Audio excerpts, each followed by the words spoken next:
So if you're feeling kind of empty or you just don't feel as happy as you were before and you're trying to really find that happiness again, like here today we're going to talk about what happiness actually is. And hopefully that will kind of clear down some things up.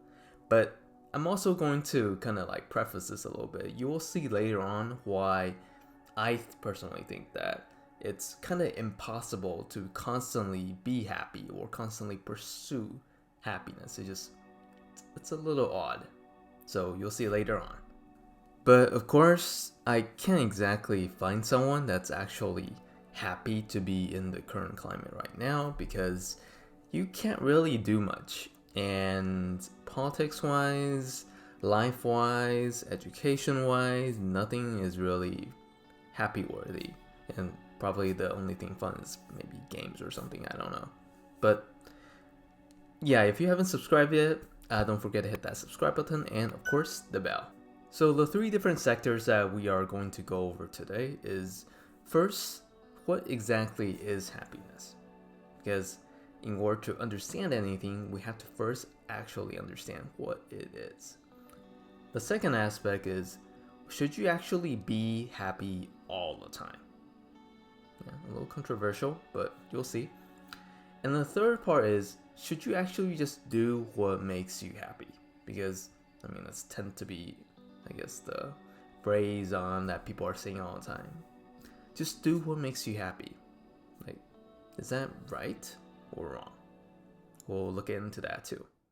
So first, let's get into what exactly is happiness. And I don't think you can really get into what happiness is without touching on what is joy. Happiness versus joy, the difference is really within the scope, or I guess the perspective of how you look at things.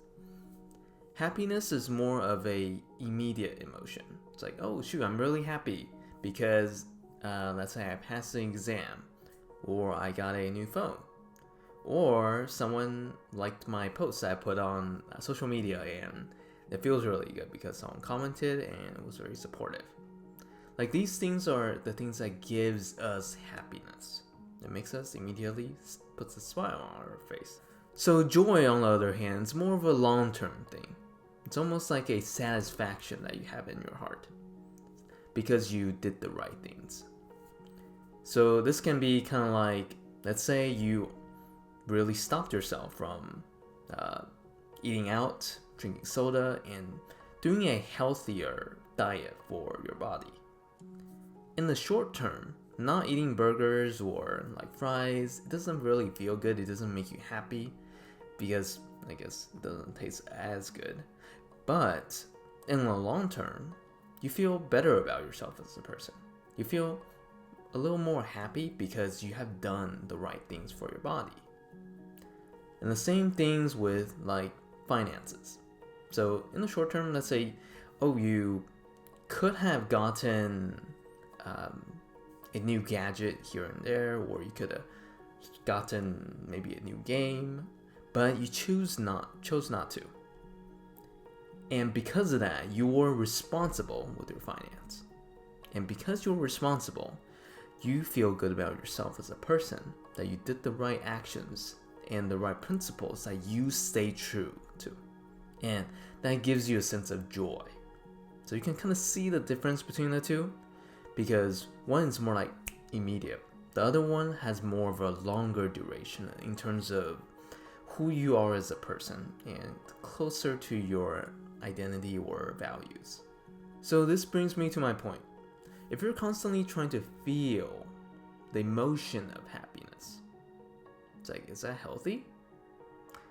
Because let's say if drinking soda makes me happy, so should I just keep drinking sodas? The answer is probably no. I mean, like drinking sodas all the time, I mean, it can make me feel great. I mean, it's not hurting anyone. But at the same time, I'll probably be a type 2 diabetic. Like, I'm going to mess up my body at the cost of feeling the emotion of happiness, the immediate satisfaction, or instant gratification, I guess. And you can see that just by following and trying to constantly strive and the pursuit of happiness. Sometimes it might ruin our lives in that pursuit. Because if you're looking at the normal progressions of life, emotions usually fluctuates. Like you're not like sad all the time, you're not happy all the time, you're not angry all the time. There's a neutral zone that your like emotion just kind of stays and you go become happy, sad, and there's a constant progression or fluctuation of emotion that is in your life. So if you're constantly trying to be happy, that's kind of like you trying to offset the balance of emotions. Because if you look at life, we have all different types of emotions that makes up and help us experience the entirety of life. Sadness, anger, embarrassment, feeling excited, and not all of us want to feel all the different emotions, but the combination of all these emotions together is what gives us a feeling of a different experience. The way that I can kind of describe it is it's kind of like the flavors of food. You have your sweet, sour, umami, and you have your saltiness and bitterness. Yeah, or so far I think those are the ones.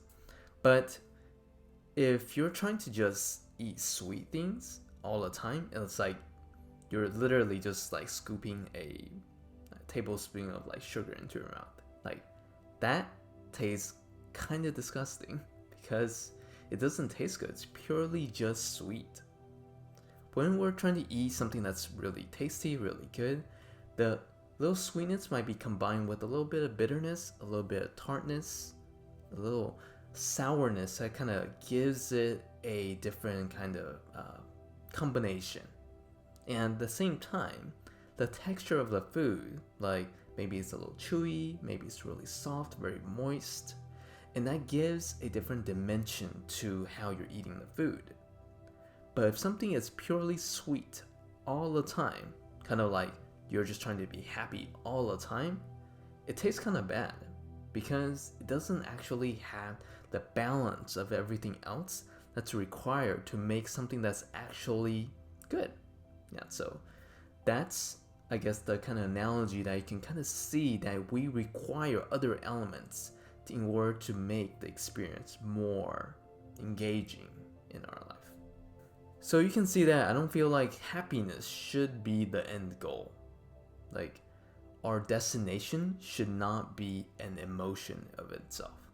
So, with that being said, if you don't feel happy all the time, it doesn't mean that something is wrong. It just means that you're experiencing life and you are not feeling the particular emotion of happiness. And that's totally fine. Unless you are like feeling no emotions at all for anything, then that's kind of like a different story. Sometimes that might be you're struggling and going through some hardships, and it can really mess up in terms of how you connect with your own emotions. So that's for something else. But you don't need to feel happy all the time. Now we're on to our last point of happiness versus truth. And the main question I feel like we should really address here is, should you just do what makes you happy? And I hear people say this a lot. Part of me just feel like it doesn't really make that much sense. Because what if to me, like being happy means eating puppies for breakfast and stealing candies from kids? Like, if that makes me happy, should I do that?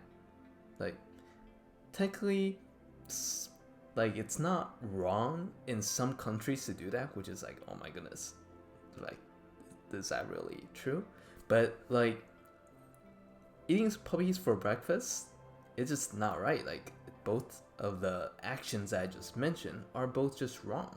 So, like for me, using that happiness and just doing what makes me happy, it feels like a really bad guide in terms of the things I should or should not be doing. So the main emphasis here is that happiness is a feeling, but happiness is not truth. Like, when I'm feeling a certain emotion, it doesn't mean that this is my destiny. It doesn't mean that this is what is right. It just means that this is how I'm feeling right now. Emotions in of itself, it's not really reliable as a guide or I guess a mentor in a way, because like just look at why drugs really mess you up, because the people there are constantly chasing for that, oh man dude, that next high to feel good about yourself, and it becomes something that's really addictive. So if we're really basically motivating ourselves based on pursuing happiness and thinking that happiness in itself is the truth or it is what's right, then start to skew and messes up with our minds, and we start to really see things in a way that is just simply not real, because your emotions becomes your reality. But in one sense, happiness is just an emotion.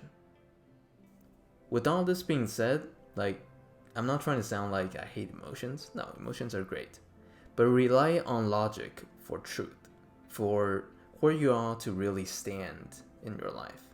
Emotions are kind of like the color aspect to make your life feel a lot more entertaining. I don't know if that's the word for it, but it gives more color to your life. And that is it for happiness. Now, hopefully, like you guys got to see some of the different perspectives that happiness could and can be. So, I mean, you can tell me what you thought about happiness as a whole, or truth, and what exactly is happiness in your life, or yeah, just I guess your thoughts. But if you have found this video helpful, you can like, share, subscribe, comment, yeah, you know, the usual things. And I will talk to you guys next time.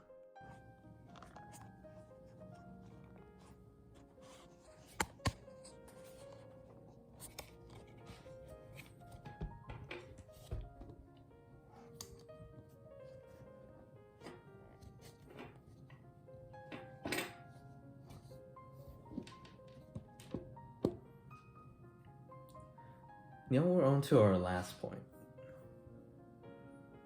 of happiness versus truth.